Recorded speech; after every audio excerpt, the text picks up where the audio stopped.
A very good evening to everyone present here. It is my immense pleasure to welcome you all to the 26th Leadership Development Program organized by Delhi School of Professional Studies and Research, Delhi. On behalf of the entire organizing team, I, Princy Agarwal, extend a warm and heartfelt welcome to all our distinguished guests, esteemed faculty members, mentors, and most importantly, our enthusiastic participants. Leadership is not just about a position or a title, it is about action, vision, responsibility, and the ability to inspire and bring out the best in others. In today's fast evolving world, the need for dynamic, empathetic, and adaptable leaders has never been greater. This program is designed to cultivate those qualities by enriching a spirit of continuous learning, critical thinking, collaboration, and ethical leadership. Now, let us commence the lighting of the virtual lamp, a symbol of knowledge and wisdom. May this light inspire us all as we embark on this journey of leadership and learning.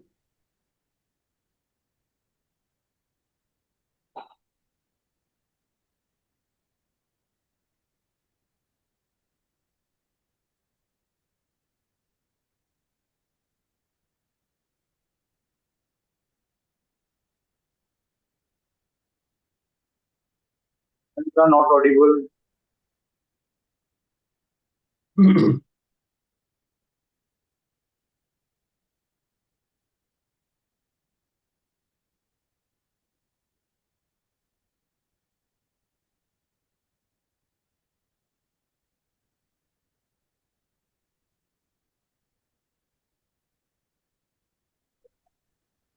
You see, ma'am, your voice is not audible, ma'am. But I could hear that. Good evening to everyone. Good evening, sir. She asked for the lighting of the lamp. Mr. Arun Pandey is supposed to do that. Arun, are you there? Yeah, he's sharing the screen. Thank you so much, IT team. As we lighted this lamp all together now, we invited the divine force to lead us to the path of knowledge. Moving on, it is a privilege for me to now introduce today's speaker, Dr. Amit Swaroop. So, Dr. Amit Swaroop is a highly accomplished leader with over 24 years of experience in the domestic and international healthcare industry. He has successfully led multiple business verticals, driven operational efficiency, and executed strategic initiatives across reputed organizations.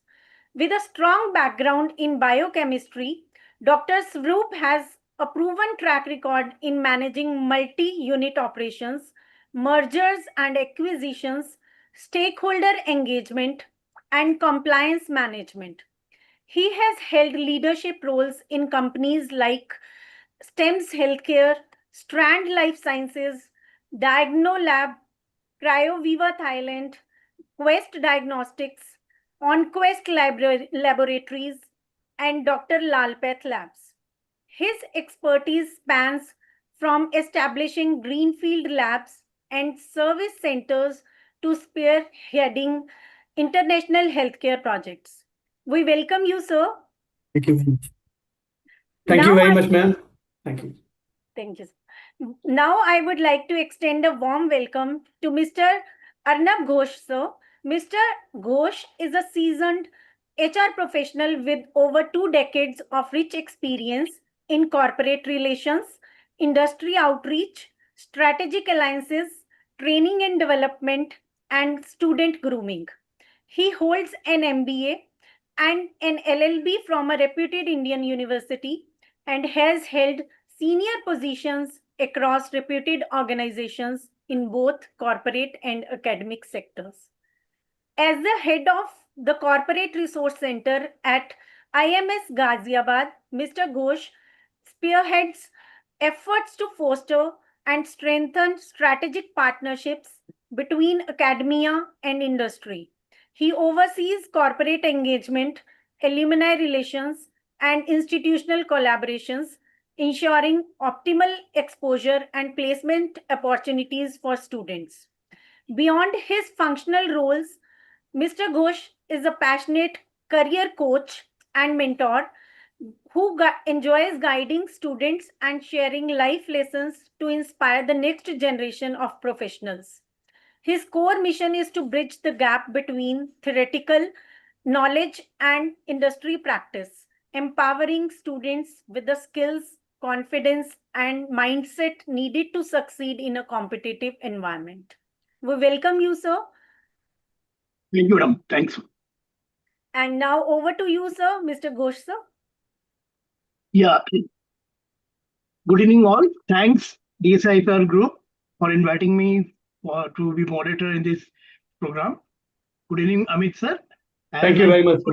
I go through your resume and found you have a good reach of experience in this diagnostic world. So obviously, my first question for all viewers is like, you are known in the industry as Octopus. Every business you were in, you spread it across the geographics, I found, in remarkable short period. So my question is, what is the secret sauce of your own success? Like going from grassroots to an industry icon? Oh, that's a very interesting question. First of all, I would like to thank you all and thank you, Ghosh sir, for moderating this whole session. And like you said, the reason and the self-success is more about learning people.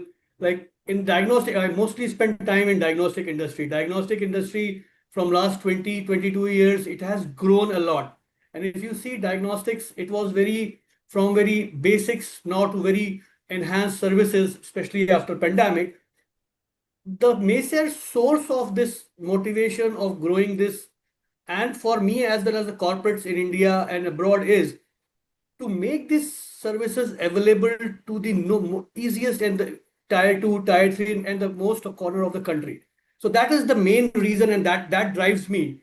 So that is a passion also, going to the meeting people, taking the services to the people down in the country.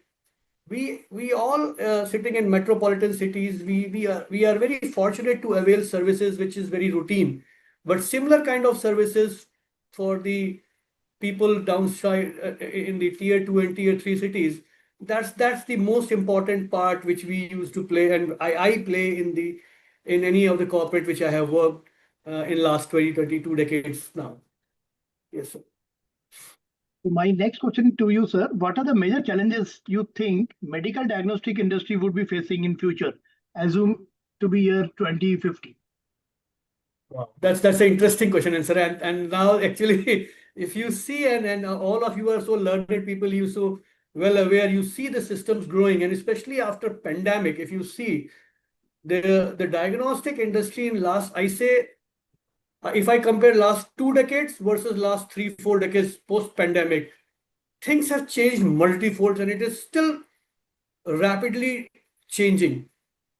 The biggest challenge which still lies is the reach in Indian diagnostic industry to the people, because most of the people in India and in any developing country is the people who are living in the remote areas like villages. To reach them, that's the biggest challenge, sir. And I'm very happy to see the things changing now. All the major diagnostic corporates, they're moving towards these things. But yes, this is one challenge. Technology, it's not that difficult to bring in India, and I've been fortunate to work in some of other countries as well. And I see India, and I keep India as much ahead of other countries in terms of technology which are there. People getting technology is not a problem. Reach is one thing, which I think that is the part and to play in another 10, 15 years, if you say so. Yeah. So I know, sir, I am interacting with students. So student crowd, are obviously they are freshers. They are not aware about Yes, the sir. diagnostic industry. Yes. It is obviously that they has no clue about the industry. So what is the industry in the particular your company doing to attract fresh talent? Like to attract talents, what is the initiative your company is doing? That's a very good question, sir. Actually, diagnostic was a very underrated industry. So it was a very underrated industry, and it was not at all an industry also. If you say last 10, 15 years, it's emerging as an industry. So if I say the diagnostic business-wise in India, in 2023, diagnostic business was $13 billion. And interesting part to it is that still the business is about 65 to 70% unorganized. What I mean to say unorganized means is it's not a corporate sector. Very small doctors, regional players, they play a major role in this diagnostic industry and they command that local area. So yes, so this is becoming an industry and which has become to an industry.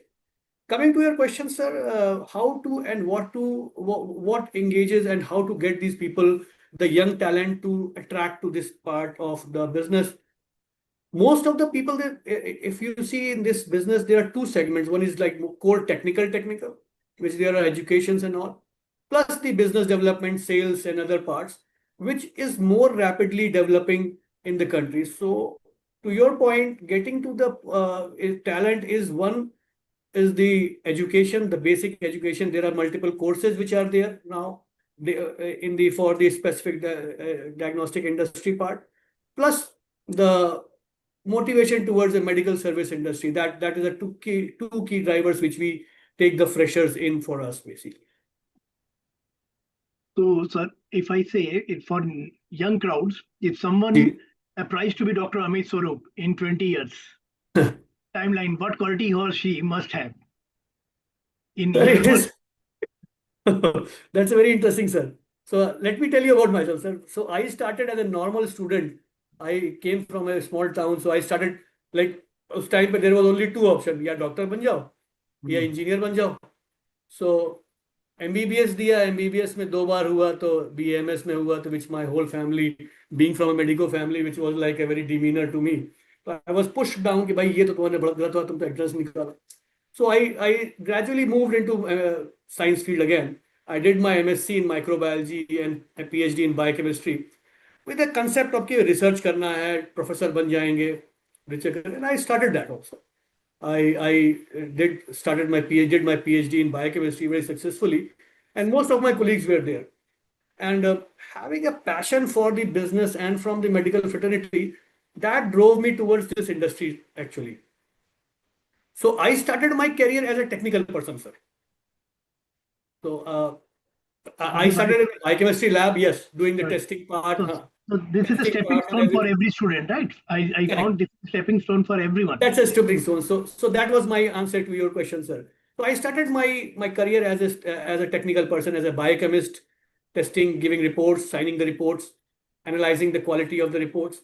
But from there, I could see that my own interest was more out of the laboratory, for which I acquired few skills and met people, talked to people, and then slowly and gradually grew up into the ladder of corporates, from project manager to the business manager to operations manager to operations head, vice president. So that journey took from there. So it's a journey, and then I think the basics remain same to just education and the basics. That was theirs. So next question, sir, what has been your biggest challenge in your entire career?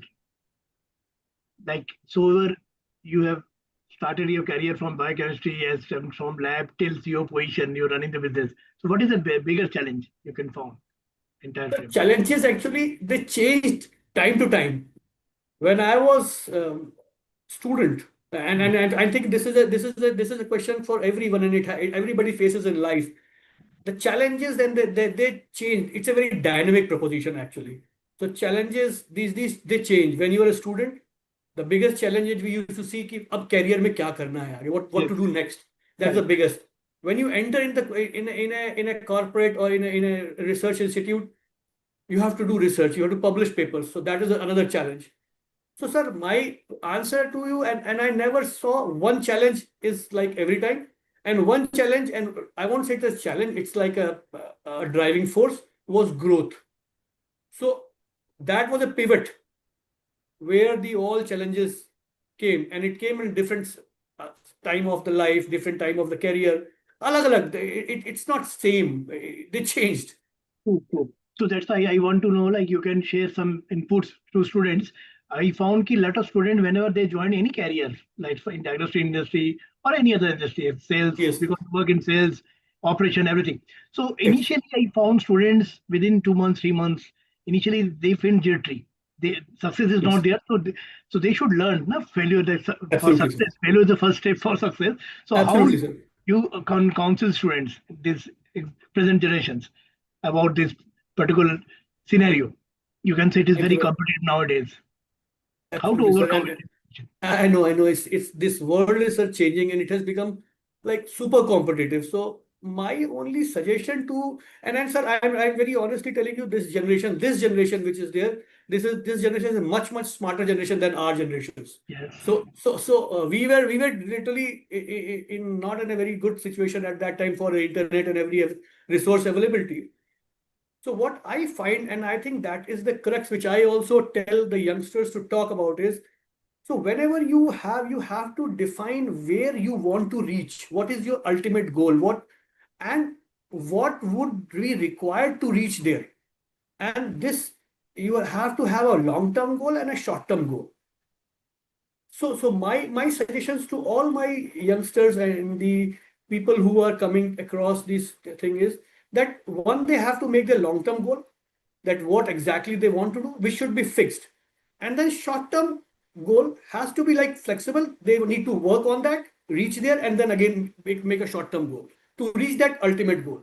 So that is the strategy which I have always taken on myself, and I request and I recommend to all the youngsters to do that.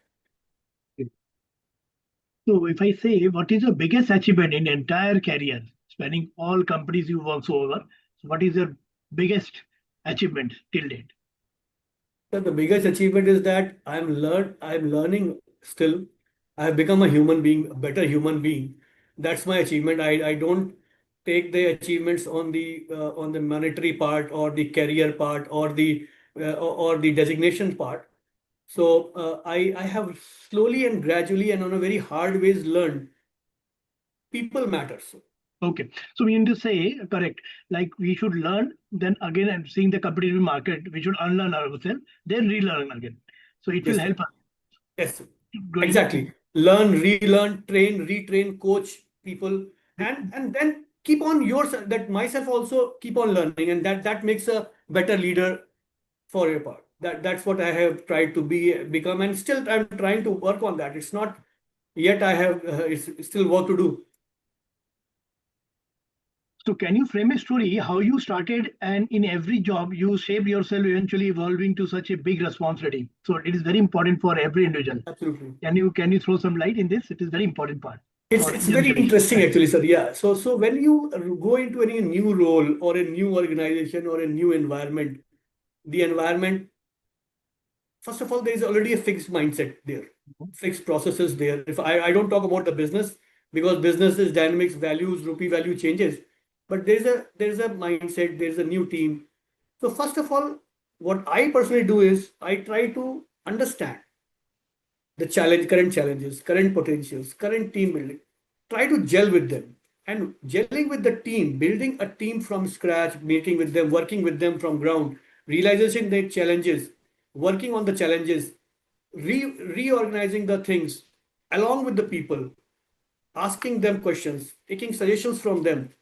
That is the initial 1 or 2 months which I, as a leader, would do, and I generally do that. So taking the challenges, working with them, and answer. So that is the only key to take people along and get the solutions answered. Most of the time, I feel that there could be an answer, but it's always better, and the right thing I think is to take the people along, get these people to understand and take the answers and work along with them. Take care of your peer group along with you, right? Absolutely, peer, not only peers, sir. The whole team is a peer actually. Like in corporates now, it's like designations is like one thing. So everybody is a peer. So it is responsible, and the more senior you grow in your ladder, the more responsibilities on your shoulders to take care of the people below you. In the org chart perspective. Yeah. You should be like take care of with entire stakeholders, right? All should be Absolutely, sir. answered. Absolutely, sir. So taking a group along, analyzing the things, questioning answer, and then answering those things in possible ways. That's the way I would like to do, and I do that. So when all stakeholders should be performing, it is very important for every organization. So how you can say cope up with this thing, how you motivate them, your team players, different verticals. Sir, motivation is a very interesting part, and it is a very individual to individual. You are a HR person, so you are the best judge. You know that motivation comes with the. It's a very dynamic thing. It could be something for me, something for somebody else. So first of all, knowing your team and knowing your peers is one of the most critical thing, and that will let you know what exactly what motivates what person. किसी के साथ तो आप गले में हाथ डाल के यार चल ऐसे करके, so that works. Some people are more other ways. So there are ways. HR people always help us in getting those ways implemented. But yes, it's a teamwork, sir, and understanding your people, knowing your people more, and working with them. That could be knowing that what exactly is their aspirations. And everybody in system, and even me, you, and everybody in the system, they work for some aspirations.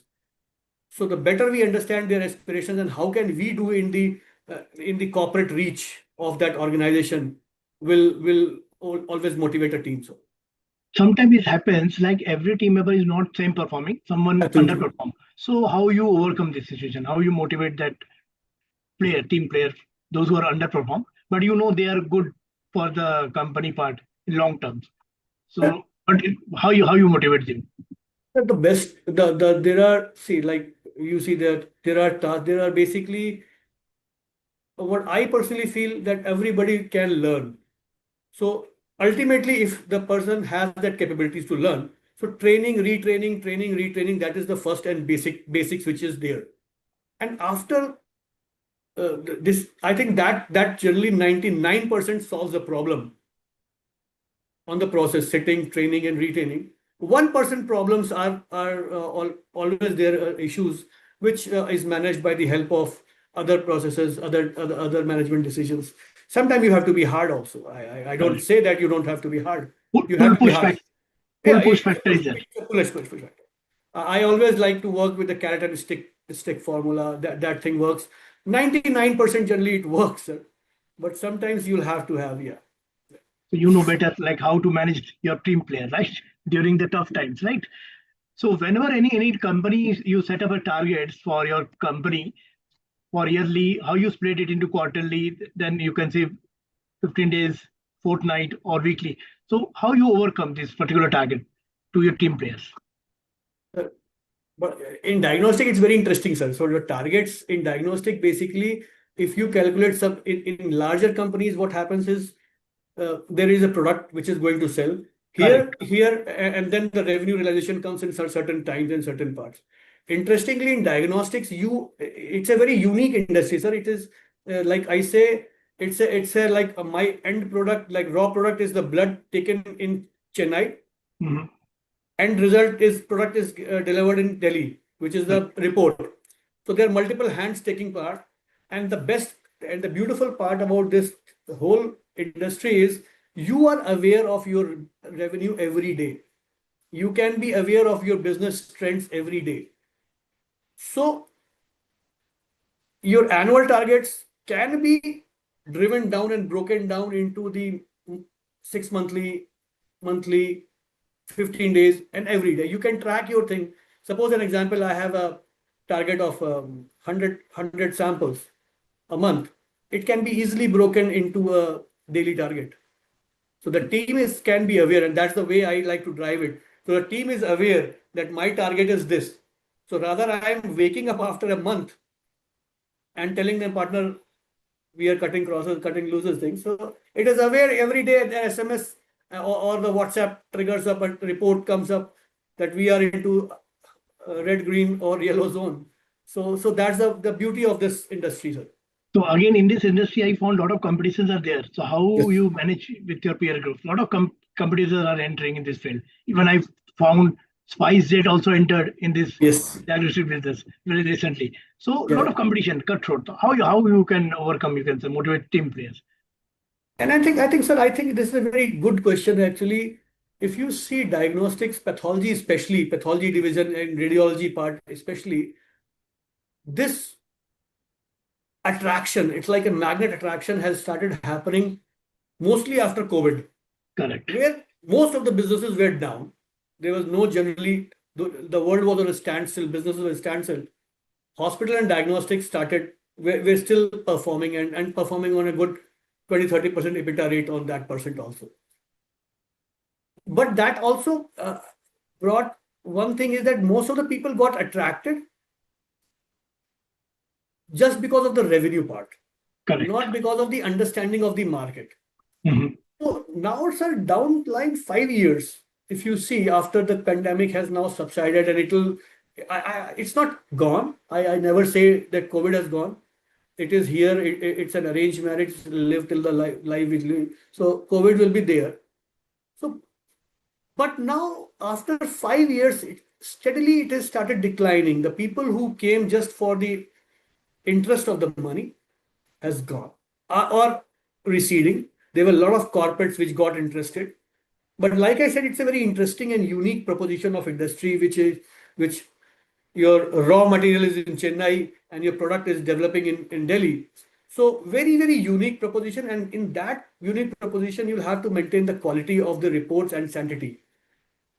And when I say quality, this quality is very difficult to maintain for the people who were not into that. So technically, still there is a lot of space for the people who can maintain the quality, who can provide that quality, who can provide that quality in a faster manner. So, and reach to the most inner part of the country. Still, there is a lot of scope for the people in this country. That's a very interesting question as I want to say. Like ask, why are diagnostic more developed in first world countries like Europe or America compared to Asian region? If we say they have their own cure system, that's true, so underdeveloped. So what is the answer for this query? Sir, I say that I personally feel that these European markets, they are good. Every market has its own dynamics, sir. So like I say, Indian market, I find Indian diagnostic industry is more capable in some aspects, like we work in there, which US company is not, but they are better in some aspects. So technically, they are much more focused on the research and innovation parts. So that is the one key part of that. They are very, very focused and very grown in their research parts. So any new development, new technologies which are there, so that is developed there. So that is technically they get better there. But interestingly, I would also say that our Indian diagnostic industry is much, much better in the reach part. Logistically and operationally, we are much, much more capable than and smarter than these people. Because if you go to US, US has a typical medical Medicare procedure. So you go to insurance, you go to testing, and first of all you'll have to go for a routine doctor, and they will there's a set process for that. Yeah, In exactly. India is a very diverse country. So like if you see India, if we follow those processes, it's not possible in India to make the business viable. So interestingly, this market works in a different way, which they don't understand. And the good part about Indian market is that we are getting all those technologies which were available in US or they developed. We are getting the same technologies in India. And now, as I said earlier, we are trying to get these knowledge base to the remotest part of the country in next 10 to 15 years.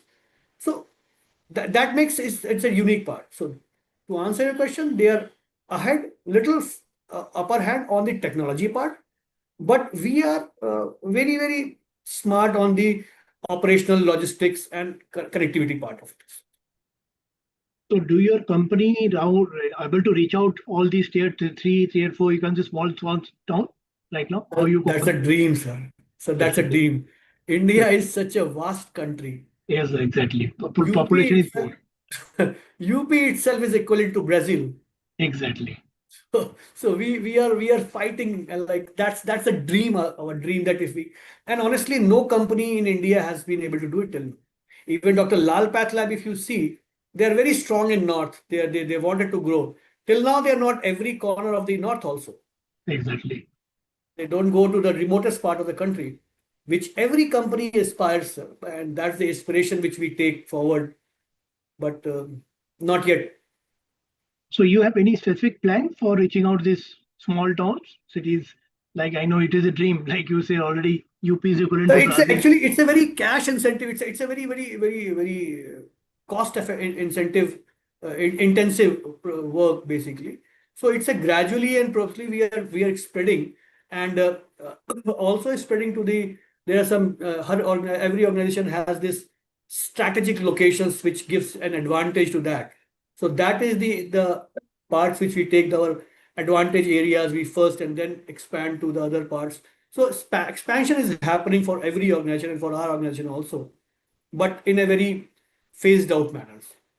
Do these small towns people, they are still literate? Like they, a lot of doctors, they convince them, like take out your blood test report, whatever it is. So they are all keen, or how you people uh, convince these people, like small town or small tier 3 people towns So let should me be. explain. Let me explain you this thing, sir. Like in a very different way, how this whole scenario works. I come from UP. I'll tell you in a simple term of UP, and we sit in Delhi. So there is a small village. एक गांव होता है. उसमें एक छोटा सा doctor होता है. And there's a Hmm. small doctor. For every bukhar and every basic medicine, he'll treat at his capacities. Then what he'll do is he'll take that dog patient along with him to the district hospital, where government of India and government of Uttar Pradesh or every other state governments, they provide a certain level of testings and the capabilities are there. Once and the same patient, more like 0.1% of the patients which cannot be treated from there, they drain to the state head, which is Lucknow or any other MP, Bhopal or some other states. And from there, they drive to PGIs, to your thing. So it's a chain of business. And that's a one part of your question, sir. Second interesting part is the doctor sitting in that remote area has also educated from the same institute which the people sitting in Delhi. So there's no difference in education. Dr. Naresh Trehan is also pass out of KGMC Lucknow. Great. And he's running an empire in Delhi and making in Africa and other countries. So, and that is the point, sir. And I'll tell you, the paying capacity and the knowledge which is there, it's similar to our parts also, like Delhi. So it's just a mindset, sir, कि हम बड़े शहर में हैं तो हम बड़ा कर सकते हैं, एंड छोटे शहरों में ये नहीं. But that is the bridge which we have to build.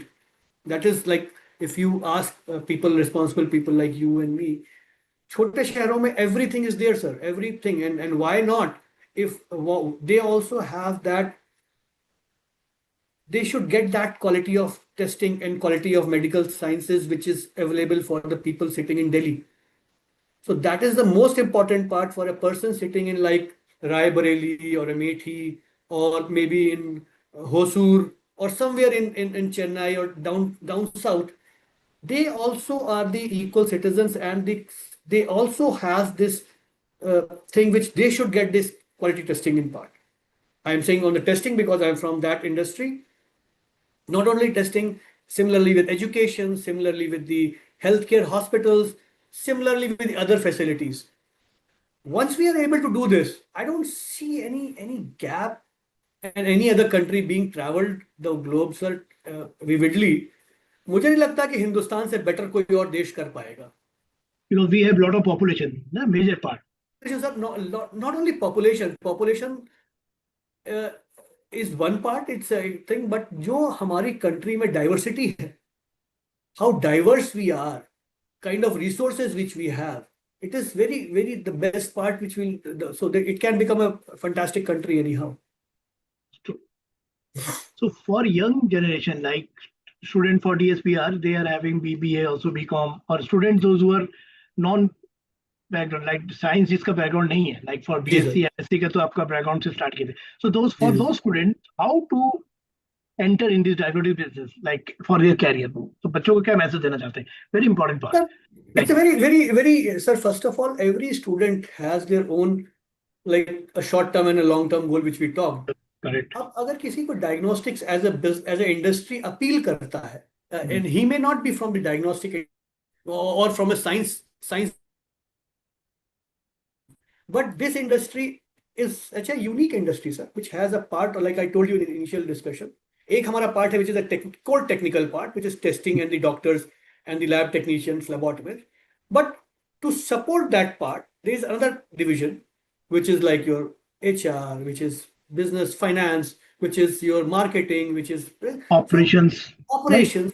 बहुत important है. Absolutely sir. So or more new people will come, there will be new ideas, new knowledge. So people from different background can come and contribute into this organization. So a lot of potential there for Lot of young potential, sir. Lot of potential. BBA students or MBA students. They can, because you Absolutely, are the right absolutely. fitment for them. I found you started their career from as a technician biochemist करने के बाद, then you enter into business development and you work in different countries. So वहाँ के लिए मेरा एक अच्छा question है. If you look at the statistics, rate of growth of a population is not proportionate to diagnostic industry growth, which ideally should be relatively directly proportional. What are the top 5 reasons you think are responsible for this uncommon phenomena? मैंने देखा है.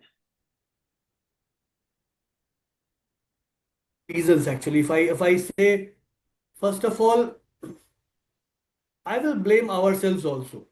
Last 10 years or below, if I go 10 years behind, I'll blame ourselves because उस वक्त if you see people were not so health cautious. So testing is only part कि भाई किसी doctor ने कोई मजबूरी में कोई बीमार हो गए अस्पताल में भर्ती को टेस्ट कराना है. Now there is a segment and the awareness in the population for a healthy living. That is also one part. So that is one which is changing, and that also was not there. Number two, financials. So India में पैसे का like if we potentials are always there, इतना knowledge नहीं था. Globalization जब शुरू हुआ तब ये industries develop होना शुरू की. I still remember T3, T4, TSH in 2005-6 was a big test. Thyroid ka big now it's like a very common test. Everybody gets it. Every lab does it. So, एक तो modernization, globalization has played a very critical role and will be playing a critical role. Plus, also, it was a very metro city focused approach of people. So once we had that metro city approach kind of a thing, which did not a major part because that is only a tip of the country, like a very small part of the country. So rest of the country was not aware of that. So now slowly and gradually the companies are going, they're making people aware about the industries and the test. Doctors sitting in that particular area. Doctors, I meet people, I meet doctors, they wanted to write the tests, but they were not having those facilities in their town. For that, the patient had to travel somewhere, so that was an extra burden. So it was not there. So that why it's again a demand and supply, sir. So demand, so हाँ, supply नहीं हुआ, अब supply धीरे धीरे बढ़ रहा है. There will be gap which will be bridging slowly and gradually. In another 10 years, we will see another shift in this whole system actually. If I talk about SWOT analysis of our Indian market and foreign market, because I found you work in Indian companies as a lot of foreign companies also. So Yes, sir. what is the major difference you can say for SWOT analysis? If I say for Indian market, what are the chances, growing chances are there, and what are the pros and cons for international market and Indian market? Sir, I see a lot of pros here. One pros is the population. Okay. The opportunity that gives a big opportunity. Mhm. So the con is basically one more thing which is there, the policies, government policies and the government participation has to play a very crucial role in it. Because like a lot of governments, state governments and other have started doing this kind of relationships, PPP relationships. So that is the con. I don't know what to say. It's a con. I think that is an area of focus. I think that can be focused more to get the optimal things out of our things.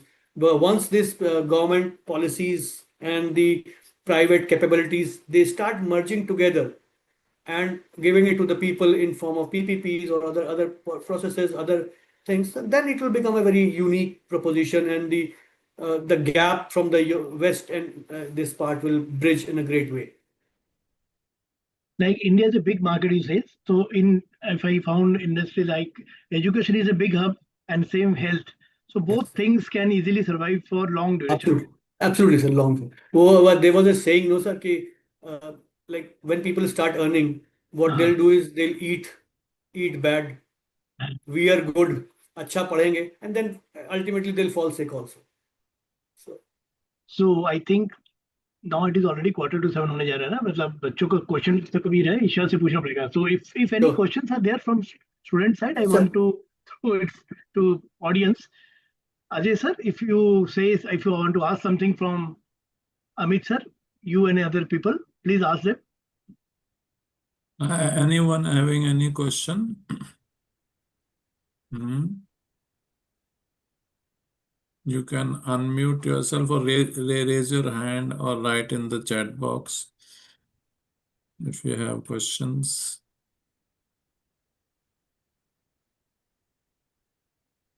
Not really up till now. So, what do you think the role of AI is there?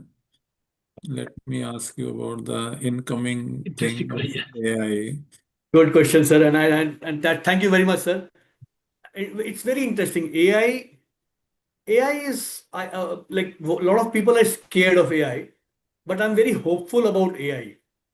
Sir, AI cannot take the place of a doctor or the person, but and they have already started doing it. Uh, I'll share one example, sir. Basically, how it is being helpful. It is a very helpful tool in diagnostics. Like पहले क्या होता था sir कि there's a division called histopathology where the sections are cut, tissues जो होते हैं operation के बाद टिश्यू बायोप्सी करते हैं. So you have to go for different thing, and a doctor has to come and see in the things. But now the technology and digital technology and AI through, there are scanners which are developed. So sitting in Bombay, my tissues can go to Bombay, they can be scanned in Bombay, made a slide, stained there, and the whole slides can be first uploaded on the web. A doctor sitting in Delhi or in New York can see the whole slide and give the diagnosis. So it's supporting people, and I see a lot of support and a lot of potential in that, sir. And we are also AI generally we believe, and like teachers believe that AI is for them to support. yes, sir. And there I believe is that. a robot teacher which has been developed in Kerala who can teach from class 1 to 12 whatever subject you want, and they have made it. I'm giving you some examples. Like autonomous cars means driverless cars are being tested, so that driver is no longer required. Right now, AI based traveling is in the sense that the route and all those things are there, so it can tell you where to go, where not to go. So that is for the support of the driver, that is we are using right now. But then there is robotic surgery also, which can be remotely done from anywhere, and it can be done. What you are saying is the current scenario, or somewhat future scenario to some extent. But as the AI is gaining more and more intelligence, we are giving the intelligence to the AI actually, and making them more and more smarter. What do you see the future of human beings or humanity doing in all these spheres of teaching, learning process, and your own field? My wife is a doctor, Oh, and fantastic, sir. she is a pathologist in Oh, wow. Safdar Hospital. She is a professor also. Very nice, sir. I have been seeing the difference of opinion amongst doctors also, Yes. Yes. whether it is malignant or not. Two different doctors may give different opinions. Uh, And they may not be the same. That means if you have a cancer and somebody is saying you don't have a cancer, the other one is saying you have cancer. So these are very, very serious kind of things. And your take on that? Yes. That's very interesting. Actually, I absolutely agree with you. There are two groups. There are two thought school basically in the industry everywhere about AI in healthcare. There are people who think that AI is going to replace that thing, and there's a group of people who like me. I personally feel AI is always there to support. Actually, I nobody can take my minds. Nobody can take your knowledge. Nobody can take a teacher's knowledge. Teacher cannot. I firmly believe a teacher is not the person who's teaching ki a 2 plus 2 is equal to 4. It's not a teacher. So AI can never be a teacher. AI can never be a doctor. AI can never touch a pulse and tell that what exactly the patient is, what is actually feeling. There are a lot of patients which are going from a mental stress. AI can never detect that. Until another thing, they will detect if there is a problem. क्या है वो नहीं बता पाएगा. So teacher, doctors, and in a lot of things, I firmly believe, and AI is like a like you. It's a slave. I tell it's a slave whom we are feeding. So technically, and when I started that discussion, sir, I said this generation is a very smart generation. So our kids and our next generation, they are becoming smarter and smarter. So it's again a wait and watch thing, but I firmly believe to my core, it will never replace a doctor, a teacher. A teacher will teach you a lot of things. I and like Ghosh sir was asking me how did I learn? So I generally learn from my environment. When I go into the environment, and that is what AI is doing. So if I see that if I have not learned till now in my age, how can AI come in 10 years and learn everything, sir? So let's Okay, see. let me put my question in a different manner. Uh, What this new generation, those who are in their undergraduate programs or doing their masters, when they will go in the field after some years, maybe, what kind of new skill sets are required in the age of AI? They have to be smart enough. First of all, they have to develop and have equip themselves. Whatever field a person or a student chooses, he should have that particular complete knowledge of that area. So, like every day, it is getting the competition is getting higher, sir. The bars are getting rising up. So it's the high time for the students to keep on refreshing their knowledges up and every day. Like so that is my thought process to keep abreast for all the latest developments and latest technologies you catch up, and that's all we can do. Like as Yeah, of now, what? Yeah. yeah. So the more important aspect is or dimension is that what you have learned in the past that may not be relevant in the That won't be future. relevant, sir. You have to And brush your things. as Correct. the AI comes into picture, you may have to sharpen your skills, unlearn so many things, and learn new Absolutely, sir. ways of doing things, and Absolutely, so sir. on and so forth. So use technology or AI to your advantage, then the slave will work Label. properly. Otherwise, slave would like to become master. Master. Correct, sir. Correct. Absolutely correct, sir. Absolutely correct. So it's good. Like when computers came, See, then a lot of people had this fear that correct, they sir. will lose their jobs and so on and so forth.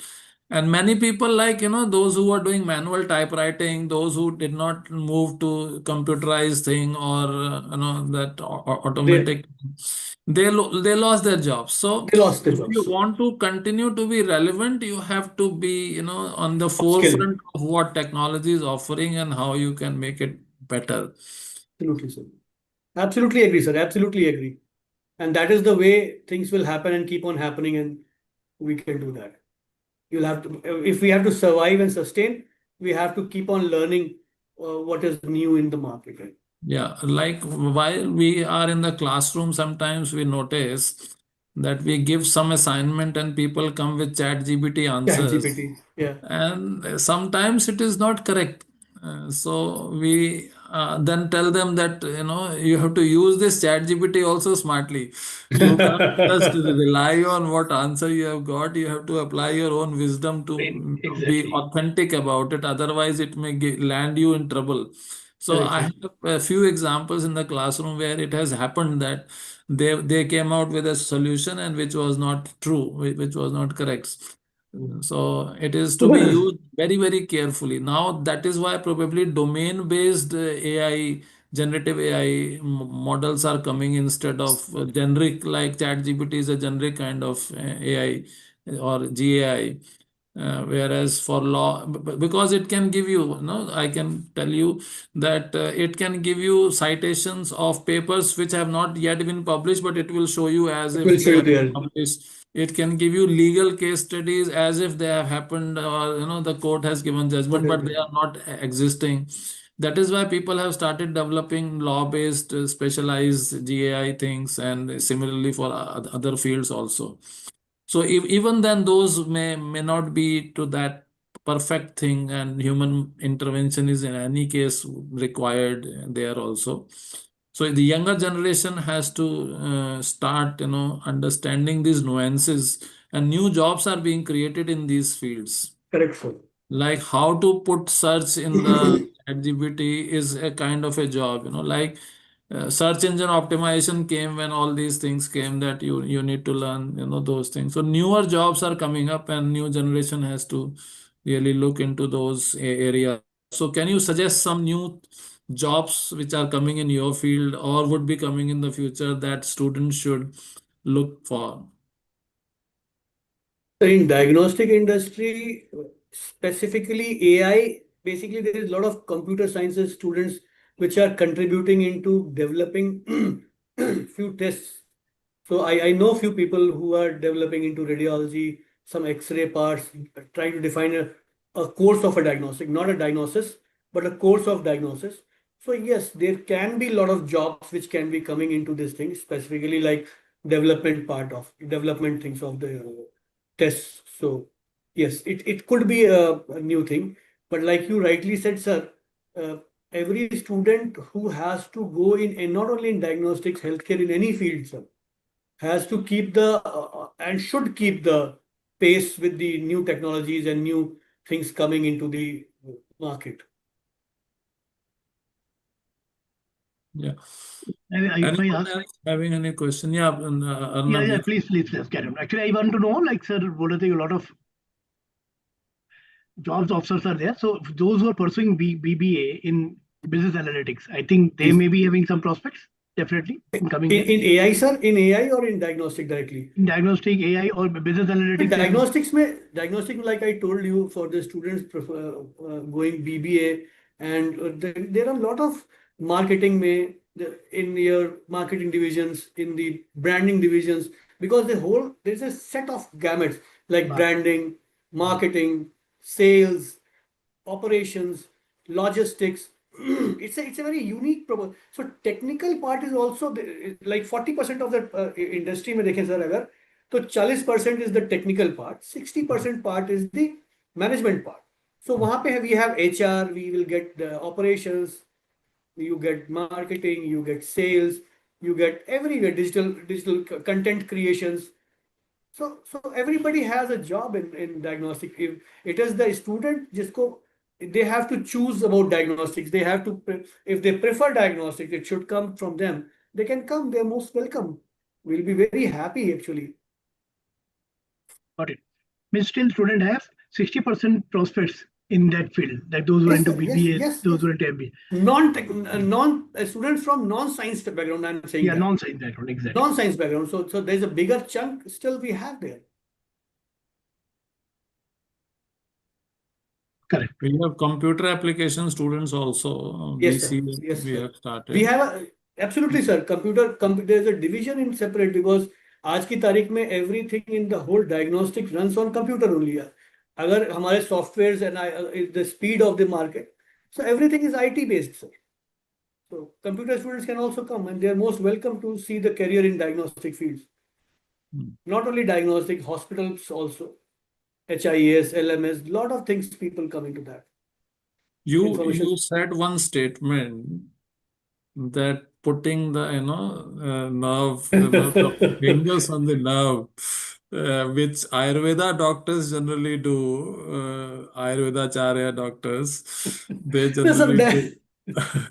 So the technology can reach to that level, or it will remain with the human mind and experience, that they will be able to only tell आपकी प्रकृति कैसी है, वात पित्त कफ कैसा है, और कहाँ पे क्या हो रहा है. तो this holistic view of human body, which is generally lost in this diagnostic world of the modern medicine, which only looks at that particular aspect of the human body. Is it really doing service or disservice more? It's a very difficult kind of a question, maybe. It's a very very important question, sir. I and I'm very thankful कि आपने question पूछा, because first of all, वो नाड़ी वाला, in not in the terms of नाड़ी I said, it's like a term which I used कि, and that means a human touch.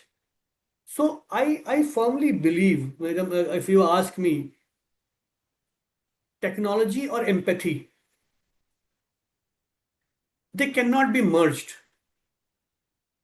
In a doctor, आज भी if I go to someone and take my kid to some doctor, there are doctors which are very professional and I really appreciate the knowledge which they have.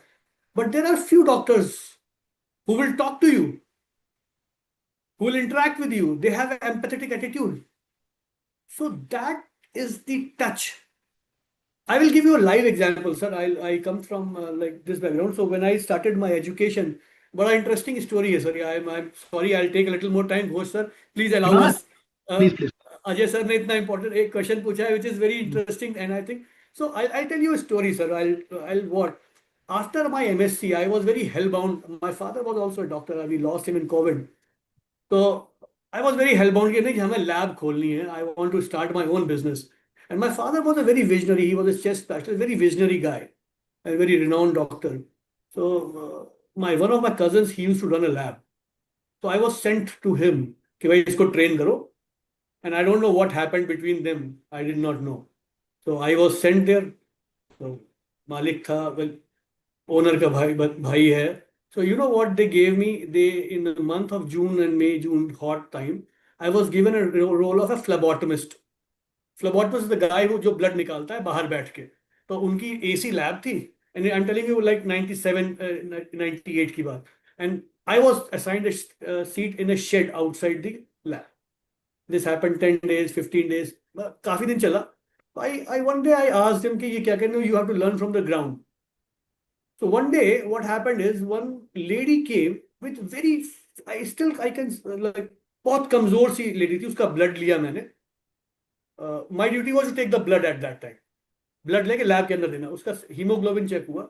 So her hemoglobin was like something 3.4 or 4 grams. I still don't remember. But that lady was very thin.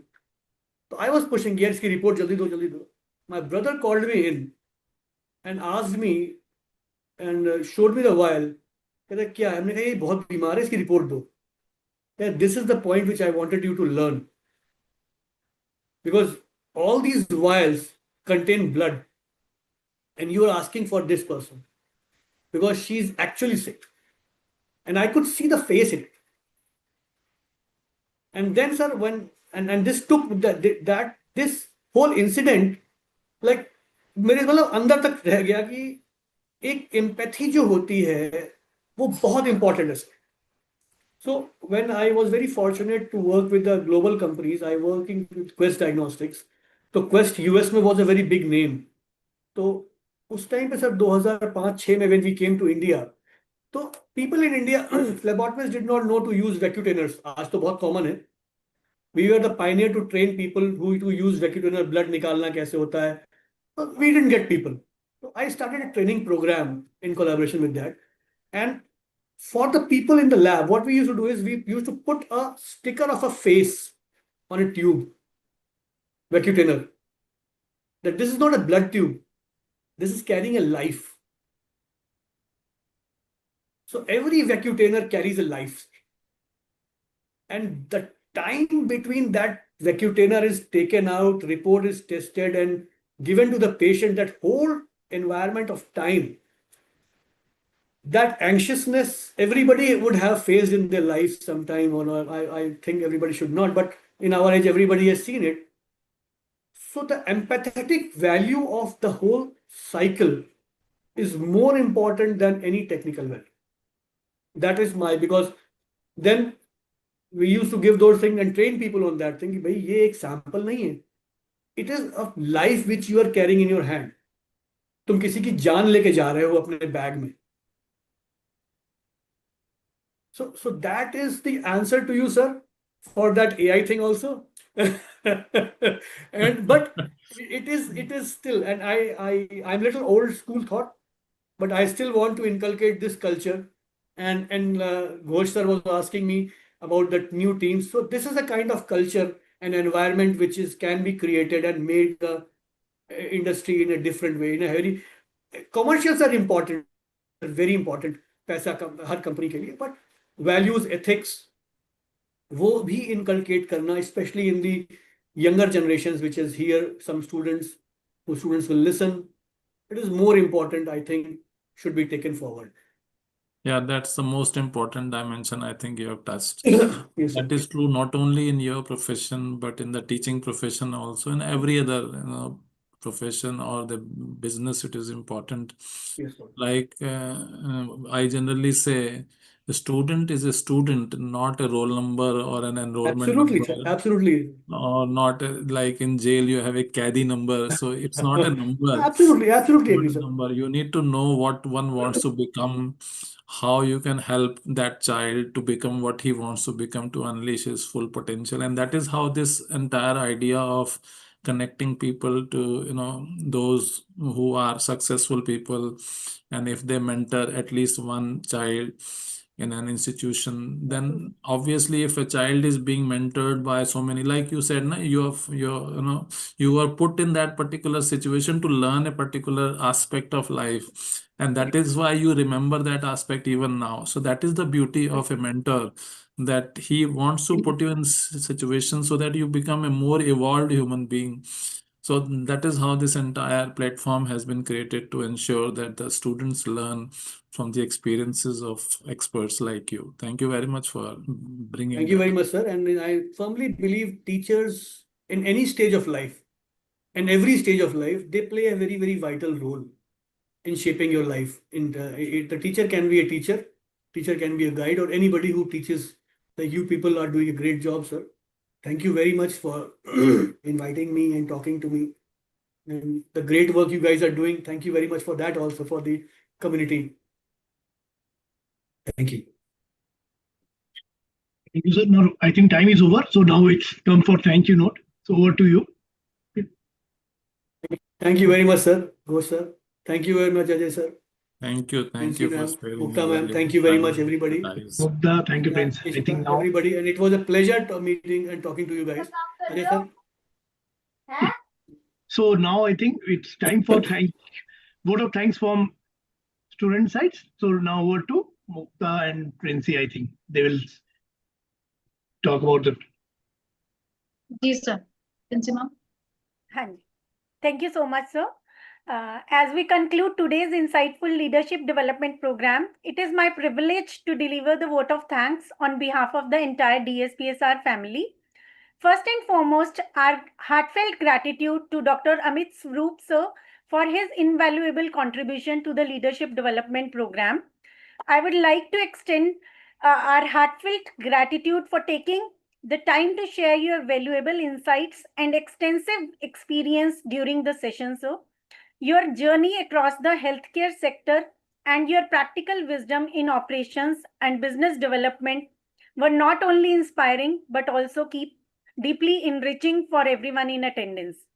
Your clarity of thought, real world examples, and thoughtful perspectives have left a lasting impact on us. We are truly grateful for the opportunity to learn from a leader of your caliber. Thank you once again, sir, for your generous Thank you very much. contribution and for Thank you. engaging with us so meaningfully. Thank you very much. Thank you very much, sir. Thank you, Ajay sir. Thank you, Arnav sir. Thank you. Thank you very Thank you all. much.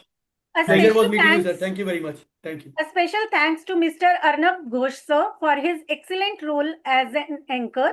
Your thoughtful questions and seamless flow kept the session engaging and well connected. Your efforts added great value to the interaction, sir. Thank you so much, sir. Thank you. Thank you all of you. We Thank you, also sir. express our sincere appreciation to Professor Ajay Kumar Singh sir for his visionary leadership and guidance.